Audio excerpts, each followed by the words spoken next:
तोसावर Hemant TV channel से। आज बताना चाहूँगा, जहाँ स्पीकर की बात चल रही थी, ओम बिरला की बात चल रही थी, सुरेश की बात चल रही थी कि स्पीकर का मतलब लोकसभा का अध्यक्ष चुना जाए, उस पर विवाद चल रहा था। उसके ऊपर जिस तरीके से वोटिंग हुई तो चुनकर जो है ओम बिरला जी आ गए, लेकिन जब शपथ हुआ था तो शपथ के अंदर एक बहुत बड़ा बवाल खड़ा हो गया। मैं बताना चाहूँगा, AIMIM के जो ओबीसी है, जो कि आपके हैदराबाद से जीत के आए हैं, सांसद है, जब उन्होंने जय भीम, जय मीम और जय अल्लाह अकबर, और उन्होंने एक नारा दिया जय फिलिस्तीन। मैं बताना चाहूँगा, अभी जो एक युद्ध हो रहा था फिलिस्तीन हमास माने एक ही है, और सामने इजराइल था, तो जो फिलिस्तीन है वो एक मुस्लिम कंट्री है, इजराइल यहूदी है। आपने देखा होगा किस तरीके से इजराइल के ऊपर आक्रमण हुआ, वहाँ के जो महिलाओं के साथ खुलेआम सरेआम रेप किया गया, सर धड़ से अलग कर दिया गया, बच्चों को काट काट कर किस तरीके से फेंका गया, और ये दिखाया गया कि देख सकते हैं कि हमने जो है इजराइल को मात दे दी है। और फिर इजराइल ने भी खुलकर सामने आकर आक्रमण किया और कई फिलिस्तीनी और कई हमासी मारे गए। तो मैं बताना चाहूँगा, जय फिलिस्तीन का जिस तरीके से संसद में नारा दिया गया, एक तो वो संविधान के विरुद्ध है, दूसरा ये है कि ओबीसी ये दिखाना चाहता है मुस्लिम मुस्लिम भाई भाई, तो आज फिलिस्तीन का नारा दिया है, कल जय पाकिस्तान बोलने लगेंगे, जय अफ़गानिस्तान बोलने लगेंगे और जय आतंकवाद बोलने लगेंगे। तो ये जो आतंकवाद के साथ खड़ा है ओबीसी, AIMIM के जो नेता है, अध्यक्ष है, मैं बताना चाहूँगा कि ओबीसी को तो पहले लात मार के फ़िलिस्तीन भेज देना चाहिए।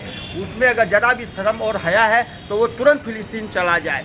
और दूसरी चीज़, जिस देश में खाते हैं उस देश में गद्दारी करते हैं, जिस थाली में खाते हैं उस थाली में छेद करने वाले ये ओबीसी देख सकते हैं, साफ साफ नज़र आ रहा है।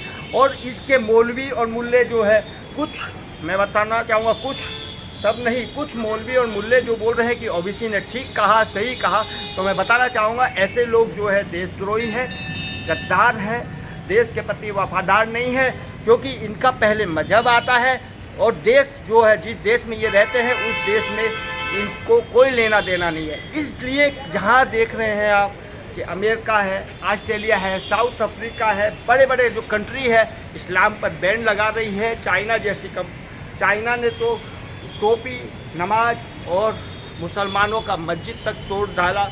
अब धीरे धीरे जो है लोगों को समझ में आ गया है कि इनकी जो मानसिकता है ये एक आतंकवाद की तरह है। आतंकवाद फैलाना और मानव बम बना के दूसरे को उड़ा देना, ये इनकी मानसिकता है। क्योंकि इनके मजहब में साफ साफ लिखा हुआ है कि अगर आप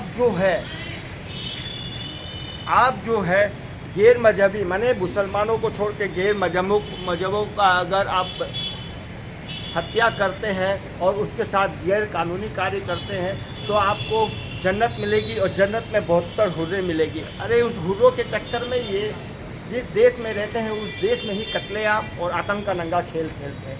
मैं बताना चाहूँगा किस तरीके से संसद ने जय फिलिस्तीन बोलकर ओबीसी ने ये सिद्ध कर दिया है कि वो और उनकी पार्टी आतंकवाद के साथ खड़ी है।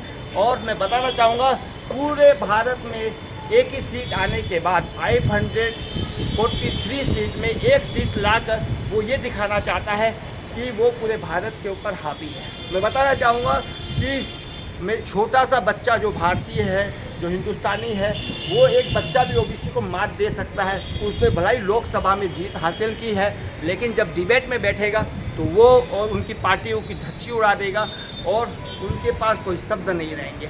इस तरीके के बयान देते हैं कि 15 मिनट में पुलिस हटा दो तो पूरे हिंदुस्तान के हिंदुओं का कत्लेआम कर देंगे, सर धड़ से अलग कर देंगे। जिस तरह की भाषा ये कर रहे हैं और उनके साथ ये पूरी तरह खड़े हैं। तो मैं बताना चाहूँगा कि कानून बोलकर कोई चीज़ होती है। और सरकार को भी मैं बताना चाहूँगा, सरकार भारतीय जनता पार्टी NDA की सरकार है, उनकी भी कुछ जिम्मेदारी होती है कि अगर कोई सांसद गलत कार्य करता है या इस तरीके की देशद्रोही वाला कार्य किया है ओबीसी ने, तो उनके ऊपर कार्रवाई होनी चाहिए। तत्काल उठा के या तो उसको फिलिस्तीन फेंक देना चाहिए, यहाँ से भगा देना चाहिए, या सलाखों के पीछे फेंक देना चाहिए, उम्र कैद की सज़ा देनी चाहिए, ताकि भारत में आतंकवाद ख़त्म हो। आतंकवाद फैलाने में इन्हीं का हाथ होता है। और इसी के साथ मैं हेमंत तोसावर मैं चाहूँगा ओबीसी को और चैलेंज करता हूँ कि हेमंत तोसावत ओवैसी और ओवैसी की पूरी पार्टी को चैलेंज करता है कि वो मेरे साथ डिबेट में बैठ जाए, ताकि मैं उनको दूध का दूध पानी का पानी और छट्टी का दूध न याद दिला दिया तो हेमंत तोसावत मेरा नाम नहीं। इसी के साथ हेमंत तोसावत हेमंत टीवी चैनल पे मैं चाहूँगा कि आप इसे शेयर करें और सब्सक्राइब करें। कमेंट बॉक्स खुला हुआ है आप सभी के लिए, जो आपके दिल में आए वो कमेंट करें। धन्यवाद।